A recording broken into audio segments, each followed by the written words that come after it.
कहीं देखा ही नहीं।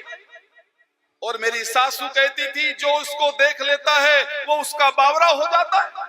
मैंने तो देख लिया, ये देखो मैं कृष्ण को देख रही हूं, मुझे तो कुछ हुआ नहीं। याद रखना, जब उस बहू ने कहा मैंने कृष्ण को देख लिया मुझे कुछ नहीं हुआ, तब भगवान ने कहा बहू तुमने मुझे देखा है, मैंने तुझे कहां देखा? तुमने मुझे देखा है, मैंने तुझे कहां देखा है? जीव परमात्मा को देखता है, कुछ घटना नहीं घटती, लेकिन याद रखना जिस दिन परमात्मा जीव को देख लेगा घटना वही घटेगी। प्रेमी प्रेमास्पद को देखता है, लेकिन जिस दिन प्रेमास्पद प्रेमी को देख लेगा घटना घट जाएगी। गोपी को अहंकार, बहू को अहंकार है कि ऐसे सुंदर तो मैं भी हूं, मेरा कुछ भी बिगाड़ नहीं पाए। बिहारी जी पे कहते रुक रुक रुक रुक। और देखो हमारी तरफ बिहारी जी ने क्या किया, अपना गेंद, एक कपड़े की गेंद रखते थे गोपाल, तो देखो कपड़े की गेंद भगवान ने ऐसे ऊपर उछाला, और उस कपड़े की गेंद को उछालने के लिए गोविंद ने जैसे हाथ ऐसे किया, और खिड़की पे वो बहू दोनों आंखों से भगवान को भरकर देख रही थी, और जैसे खिड़की से वो बहू दोनों आंखों को खोलकर भगवान को देखा, और आज पहली बार भगवान ने, बिहारी जी ने भी उस बहू को देखा दोनों आंखों से।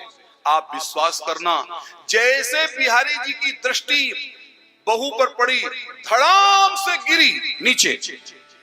बिहारी जी का नाम लेते लेते तो सास दरवाजे में बैठे बैठे कहती लगता है उसने भी देख लिया। अरे नैना लड़े मुरलिया वाले से, मैं घर कैसे जाऊं कि नैना लड़े मुरलिया वाले से, मैं घर कैसे जाऊं कि नैना लड़े मुरलिया वाले से, मैं घर कैसे जाऊं कि नैना लड़े मुरलिया वाले से, मैं घर कैसे जाऊं। घर जाऊं तो मेरी सास लड़ेगी, घर जाऊं तो मेरी सास लड़ेगी, घर जाऊं तो मेरी सास लड़ेगी, घर जाऊं तो मेरी सास लड़ेगी। कह देगी कसम हमारे से, मैं घर पे से जाऊं कि नैना लड़े मुरलिया वाले से, मैं घर पे से जाऊं। जय श्री राम। जादू भरी तेरी आँखें झलक गई, नैनों की कटारी, नैनों की कटारी, नैनों की कटारी, बारी बारी छुई छुई छतिया उतर गई। जादू भरी तेरी आँखें जिधर।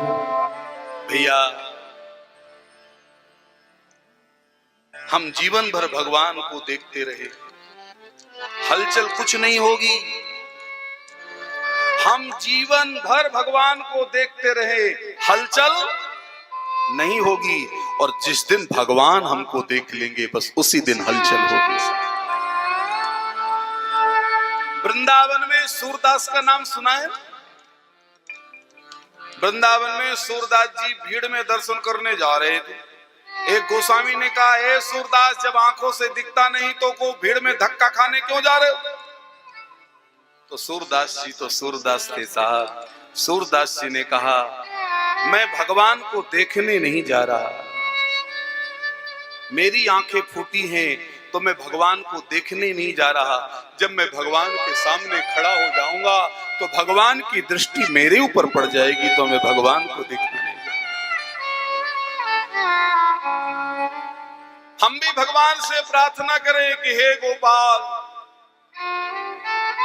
कभी हमारे ऊपर भी दृष्टि डालो प्रभु, कभी अपनी आंखें एक बार हमारे तरफ भी। आज भगवान जरा हमारी ओर देखो, भगवान की विदाई हो रही है ना वृंदावन से, तो भगवान अपने दोनों आंखों से ठाकुर जी सारी गोपियों को देख देख कर निहाल कर, और सारी गोपियां भी भगवान को देख देख करके मंत्रमुग्ध हो रहे। भगवान जाते समय राधा रानी के पास गए, राधा रानी से कहा, राधा रानी मेरा कर्तव्य मुझे बुला रहा है, भावना से ज्यादा कर्तव्य का स्थान ऊंचा होता है राधे, मैं जा रहा हूं। मैं अपनी मां से तो झूठ बोल के जा रहा हूं, मैं अपनी मां से तो झूठ बोल के जा रहा हूं कि मैं परसों आ जाऊंगा, लेकिन हे राधे मैं तुमसे झूठ नहीं बोल सकता, मैं तुमको बता के जा रहा हूं कि अब मैं कभी नहीं आऊंगा। तेरी मेरी मुलाकात 100 साल बाद कुरुक्षेत्र में होगी। और बस भगवान अपनी विशुद्ध प्रेम की जो पहचान है, अभी बैठ सभी बैठ जाए। बाद में व्यासपीठ का हम सभी से सम्मान स्वीकार करेंगे। आप लोग बैठे, 20 मिनट की कथा है।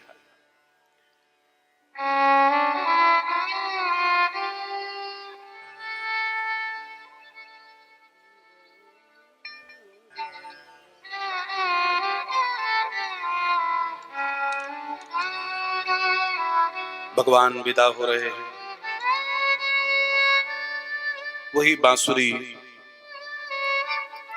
जिस बांसुरी को परमात्मा कभी किसी को छूने नहीं दिया, जो भगवान की विशुद्ध प्रेम की पहचान थी, जिस बांसुरी को हम व्यासपीठ से आप सब तक पहुंचाया। बंधु, उस बांसुरी भगवान की विशुद्ध प्रेम की पहचान है। ये बांसुरी कौन है? हमने आपसे कल कहा था कि आज आप बांसुरी ले जाओ, कल बांसुरी के बारे में थोड़ा बताएंगे। बंधु,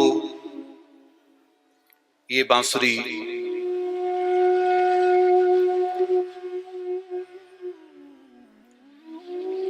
बांस की जो बांसुरी है ना,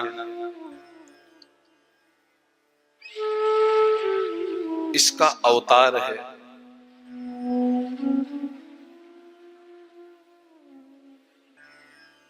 रामावतार में हनुमान जी राम जी की ऐसी सेवा कर रहे हैं, चरणों की सेवा कर रहे हैं।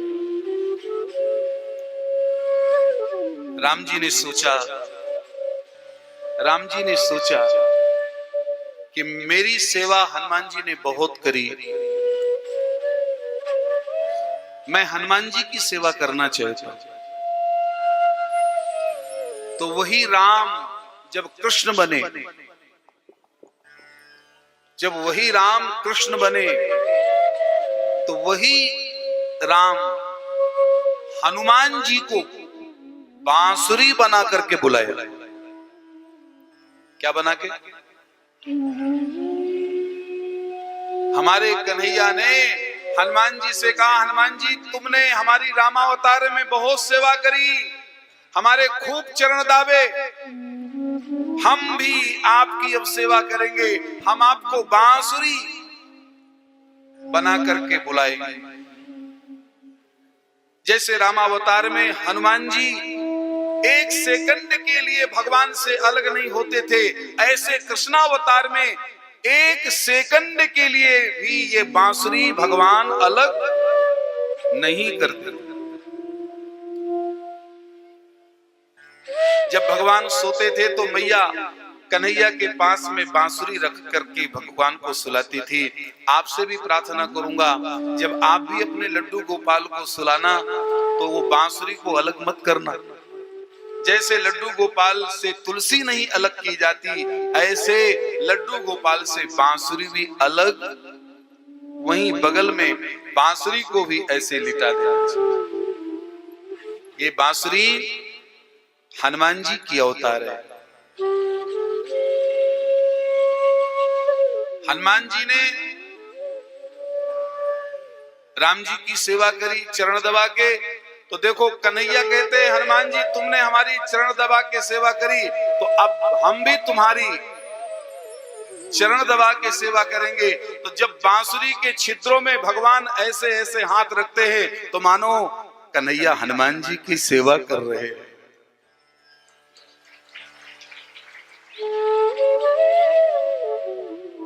हनुमान जी ने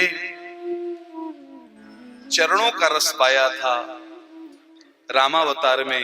तो भगवान ने कहा चिंता मत कर हनुमान, तुमने रामावतार में चरणों का रस पाया, अब कृष्णावतार में अधरोष्टों का रस तू पाएगा। ओठों में जो रस होता है, तब मेरे कन्हैया ने हनुमान जी को ओठ में लगा के मानो अब मैं तुमको ओठों का रस दूंगा, अधरोष्ठ। जब मैं सो जाता था हनुमान, तुम विजन करते थे पंखा, तो भगवान कहते तुमने मेरे खूब पंखा किए, अब जब तुम भी मेरे पास रहोगे तो ये पलके जब मेरी गिरेंगी तो मानो हनुमान जी तुम्हारा पंखा हो रहा है। विशुद्ध पहचान है मां। इसीलिए भगवान जब वृंदावन छोड़ के जाने लगे तो भगवान ने बांसुरी को राधा रानी को सौंपा। बांसुरी भगवान ने किसको दी? राधा रानी को दिया। और एक भगवान के पास कपड़ा था काला,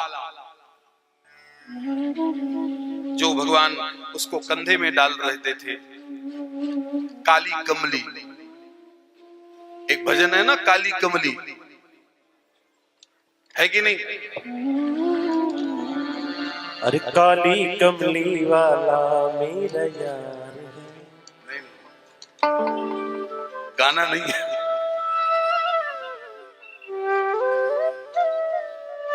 भगवान के पास एक काला कपड़ा था, उस कपड़े से भगवान को बहुत प्रेम था। अब मेरे पास इतना समय नहीं है कि मैं आपको काले कपड़े के बारे में बताऊं। इस कमली का भी रहस्य था। भगवान ने उस काली कमली को राधा रानी को सौंपा और अपनी बांसुरी भगवान ने राधा रानी को सौंपा। और देखो कान में कह के गए कि बांसुरी को संभाल के रखना, क्योंकि ये हनुमान जी हैं।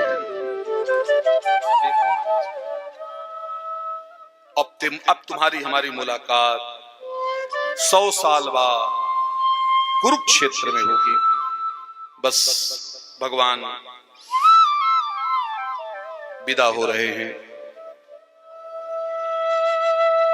विदाई तो वैसे भी करुणा से भरी होती है।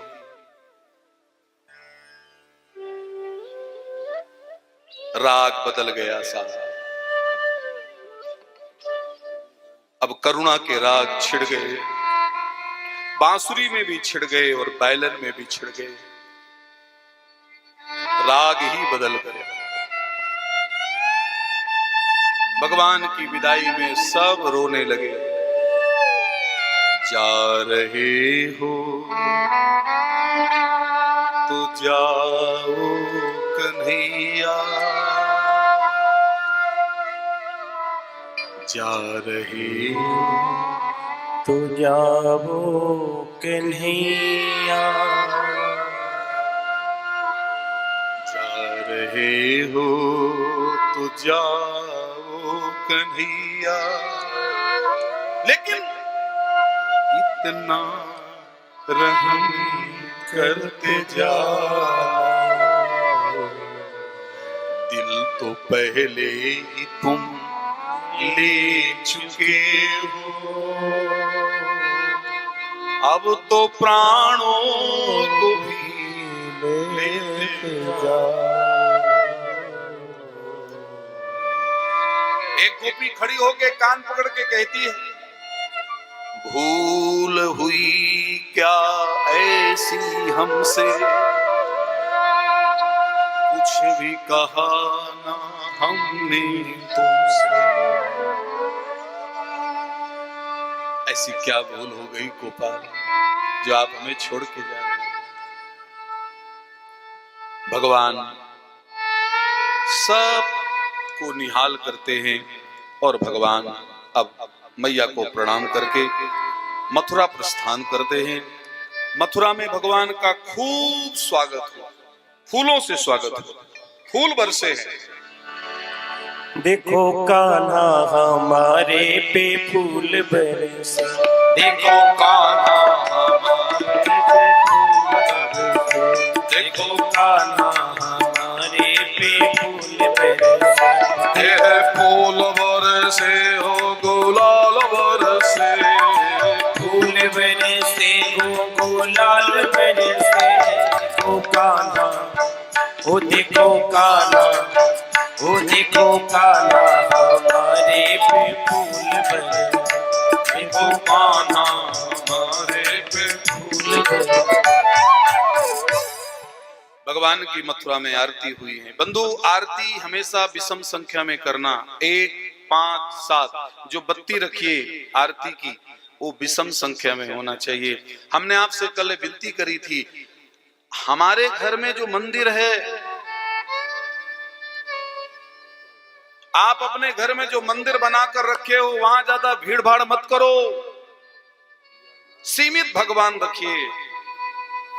हमारी बहुत गंदी आदत है, कहीं कोई गिफ्ट में भगवान मिले तो सीधे पूजा घर में ही पहुंचते और धीरे धीरे वहां गणेश इतने इकट्ठे हो जाते कि आपस में गणेश से युद्ध करते।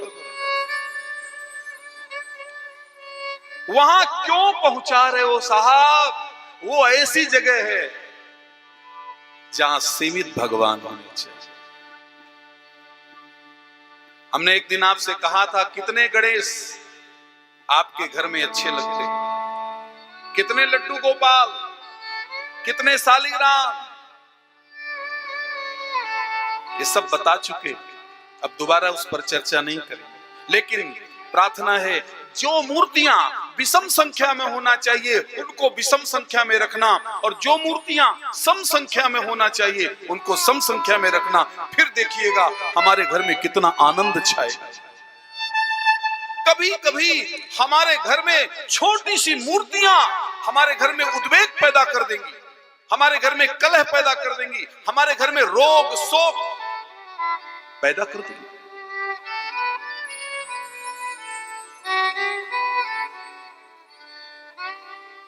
भगवान की सर्वांग आरती करनी चाहिए। आहा, 4 बार चरणों की, 2 नाभिदेह से, 1 बार मुखमंडल की और 7 बार भगवान की, ऐसे सर्वांग आरती। आज भगवान की आरती हो रही है। नंद बाबा भी आ गए। बाबा आप क्यों आ गए? भगवान की आरती मथुरावासी कर रहे हैं। धीरे धीरे भगवान एक धोबी का कल्याण किया है, भगवान ने एक माली का कल्याण किया है। मथुरा की माली, मथुरा के धोबी। देखो, ये जातिवाद का जहर घोलने वाले, जातिवाद का जहर घोलकर वोट बैंक इकट्ठा करने वाले ये विलासी लोग इस कथा को ध्यान से सुन लें। समाज में ऐसी जाति का जहर नहीं घोलना चाहिए जिससे हमारा समाज बिगड़े। हमारे यहाँ सभी जातियों का सम्मान है बंधु, यहाँ कोई ना छोटा है ना कोई यहाँ बड़ा है, सब हम बराबर है। सोचो, यदि यहाँ धोबी छोटा होता तो फिर मांगलिक काम में धोबी को बुलाया जा रहा है? यदि यहाँ दर्जी छोटा होता तो जब दूल्हा तैयार होता है तो उसी के कपड़े पहनाए जाते हैं, उसको बुलाया जाता है। यहाँ यदि माली छोटा होता तो बंधु उसको धोती, रुपया, पैसा दे करके उसका सम्मान क्यों किया जाता है? इसलिए बंधु, हमारे यहाँ कोई छोटा बड़ा नहीं है। बस कोई भगवान के मुख से पैदा हुआ है, कोई भगवान के हाथ से पैदा हुआ है, कोई भगवान के पेट से पैदा हुआ है और कोई भगवान के पैर से पैदा हुआ है। बस अंतर इतना है। ब्राह्मण मुख से पैदा हुए हैं, क्षत्रिय हाथ से पैदा हुआ है, वैश्य पेट से पैदा हुआ है, और क्या कहूं, बड़ा डर लगता है।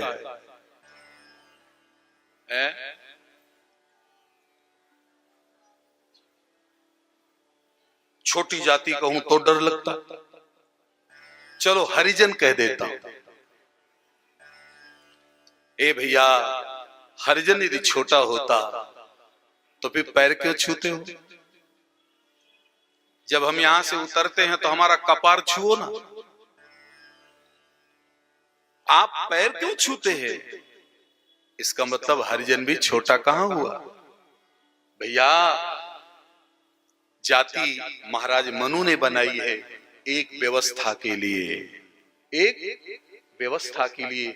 जैसे कोई माँ दीपावली त्योहार में एक बच्चे को बाजार भेजती है, जा सामान ले आ। एक बच्चे से कहती है तू घर की सफाई कर ले। एक बच्चे से कहती है सुन सुन तू थोड़ा भोजन का काम संभाल ले। तो अब मेरे भाई बहन आप बताओ, जब एक माँ ने चारों बच्चों को दीपावली के त्योहार के दिन काम को बांट दिया, तो अब कोई बालक सोचे कि जो मैं बाजार गया हूं मैं बड़ा, या जो मैं सफाई कर रहा हूं तो मैं छोटा। एक व्यवस्था के लिए हमारे महाराज मनु ने जाति बांटी है। और मैं खुलेआम इस बात का विरोध कर रहा हूं, जो आज समाज में कुछ लोग ऐसा बोल रहे हैं कि जाति पाति हटाओ, हम सब एक हैं। बंधु भगवान आद्य गुरु शंकराचार्य ऐसे लोगों को धिक्कार किया है कि तुम जाति व्यवस्था को कैसे अलग कर सकते हो? यदि हमारी जाति एक हो गई तो बंधु वर्ण व्यवस्था बिगड़ जाएगी। जाति सनातन से थी और जाति रहेगी। ब्राह्मण जाति, वैश्य जाति, ये जाति को हम कभी अलग कर ही नहीं सकते। हमको सबको ये करना चाहिए कि हम सब एक हो जाएं। हम सारे हिंदू एक हो जाएं, अपनी जाति के अनुसार, अपनी जाति में रहकर कोई एक दूसरे से विरोध ना करे, सब आपस में प्रेम करे और अपनी वर्ण व्यवस्था में विवाह करे। आज बड़ी तकलीफ हो रही है, जो कहते हैं जिसको जहां मौज हो ब्याह करे। गीता जी में लिखा है, याद रखना, ऐसी व्यवस्था होगी जिसकी जहां मौज हो ब्याह करे। याद रखना, हमारी संतान वर्ण संकरी पैदा हो जाएगी। इसलिए व्यासपीठ प्रार्थना करती है, जिसको जो बोलना हो बोलने दीजिएगा, हम अपनी जाति में ही विवाह करें, तभी हमारी ये वर्ण व्यवस्था और हमारी ये संतानें अच्छी पैदा हो। भगवान ने सभी जातियों का सम्मान किया है। भगवान ने कुब्जा का सम्मान किया है। भगवान धनुष भंग किया है। भगवान ने कुबले पीड़ नाम के हाथी को भी उद्धार किया है। इसके बाद भगवान ने कंस का उद्धार किया है। और इसके बाद बंधु, कंस का उद्धार करके भगवान मथुरा का राजा महाराज उग्रसेन को बनाया है। महाराज उग्रसेन मथुरा का राज्य, देखो भगवान चाहते तो मथुरा का राज्य ले सकते थे, लेकिन नहीं, भगवान ने मथुरा का राज्य नहीं लिया। भगवान ने मथुरा का राज अपने नाना को दे दिया, महाराज उग्रसेन। मानो भगवान ये कहना चाहते हैं कि मैं गद्दी में रहकर समाज सेवा नहीं करूंगा, मैं बिना गद्दी में रह करके भी समाज सेवा करूंगा। और भगवान ने ये करके दिखा दिया। इसके बाद भगवान अपने माता पिता को जेल से छुड़ाया है। फिर भगवान विद्या अध्ययन करने के लिए गुरुकुल गए हैं। और इसके बाद भगवान विद्या अध्ययन करके वापस लौटे हैं। और यहाँ पर भगवान को अचानक ब्रज याद आया है। उद्धव को संदेश देकर ब्रज भेजा है।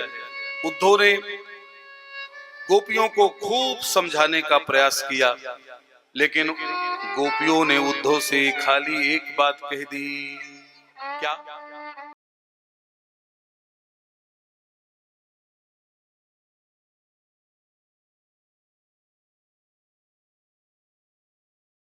आनंद टीवी से जुड़ने के लिए आप हमें व्हाट्सएप करें 9277395752 पर।